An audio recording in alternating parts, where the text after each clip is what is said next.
Yo nakama semua, pada video kali ini Mimin akan membahas alur cerita episode 1111 One Piece. Sebelum lanjut jangan lupa subscribe dan nyalakan lonceng notifikasinya agar kalian selalu mendapatkan info terbaru dari channel Hikiland. Disclaimer dulu, konten ini cuma ringkasan chapter yang kemungkinan akan ditayangkan pada episode 1111 One Piece. Buat nakama yang gak sabaran boleh nonton video ini. Tanpa basa-basi langsung aja kita ke pembahasannya. Let's check it out. In the west, racking up on my bread, power on me, I'm feeling just like a Tesla. Too much tree, the smoke is making my chest hurt. Girl on me, I'm thinking I should've rest her. Hey, I'm thinking I should've rest all night long. She putting me to the test. Got a lot on, I'm trying to take out the rest. Cleaning up my lines, it's anything but the best.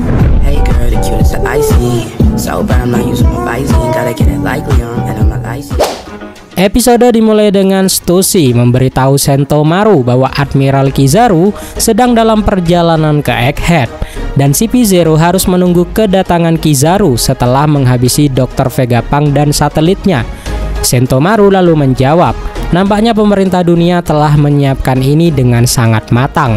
Stussy mengatakan kalau pemerintah dunia menanggapi hal yang terjadi sekarang lebih serius daripada kejadian di Ohara.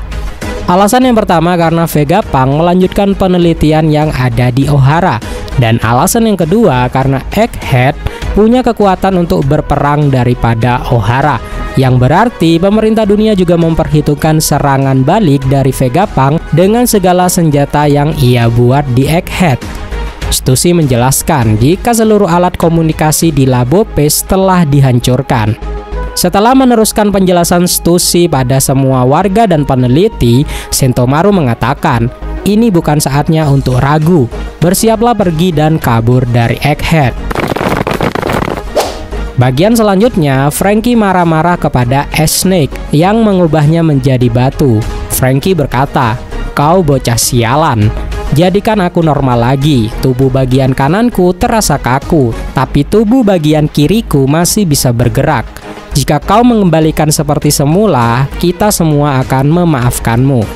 Shin memperlihatkan Usopp dan Lilith yang telah diubah menjadi batu seutuhnya oleh Ash Snake.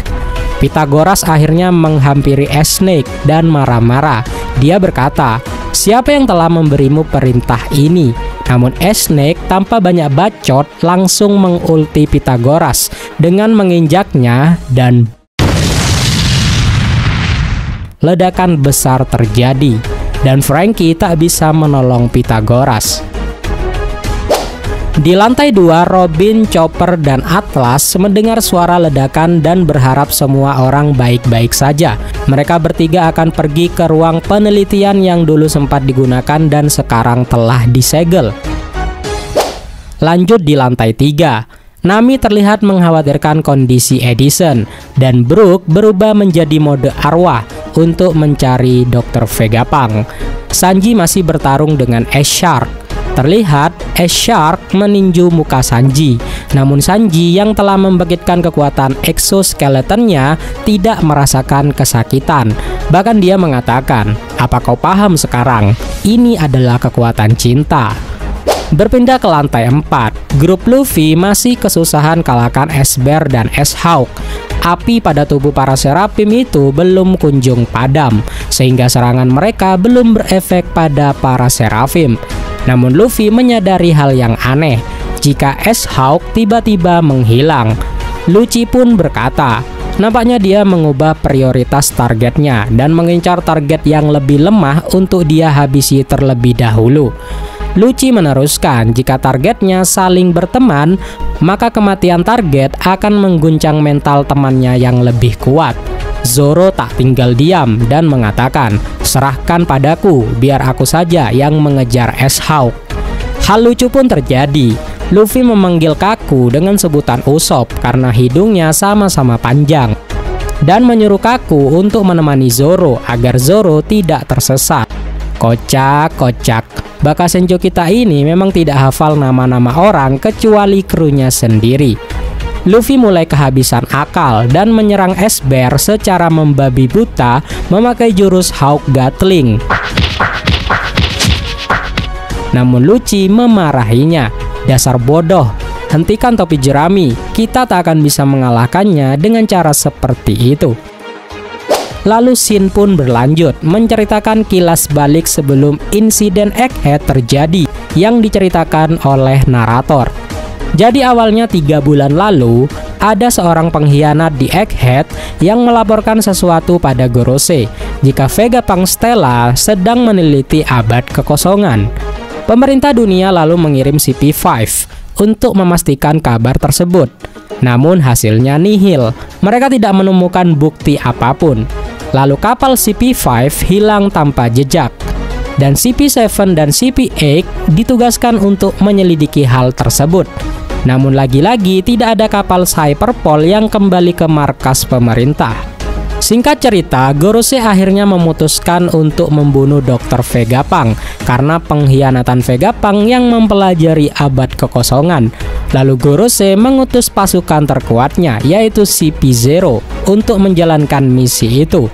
Namun Gorose juga memperhitungkan jika Vegapunk pasti akan melawan, sehingga salah satu Gorose akan turun tangan langsung dengan pengawalan Admiral Kizaru dan markas cabang Angkatan Laut.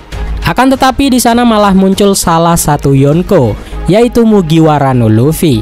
Pemerintah panik dengan kemunculan bajak laut topi jerami yang tidak mereka duga sebelumnya. Narator menutup kilas balik itu dengan mengatakan, hasil akhir dari insiden Egghead akan mengguncang seisi dunia, melebihi apapun yang pernah terjadi selama ini. Dan di bagian terakhir terungkaplah jika sang pengkhianat yang melaporkan Vegapunk Stella pada pemerintah dunia dan yang telah membunuh Shaka adalah salah satu satelit Vegapunk, yaitu York. York yang mewakili sifat ketamakan mengungkapkan dia ingin menjadi Tenryubito atau bangsawan dunia. Dan dia mengatakan jika Vegapunk saat ini terlalu banyak dan merepotkan, dunia hanya memerlukan satu Vegapunk saja. Lalu episode pun berakhir.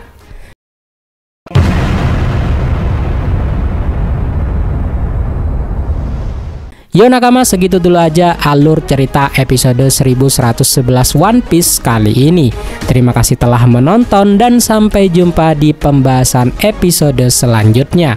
Mimin pamit, undur diri, adios.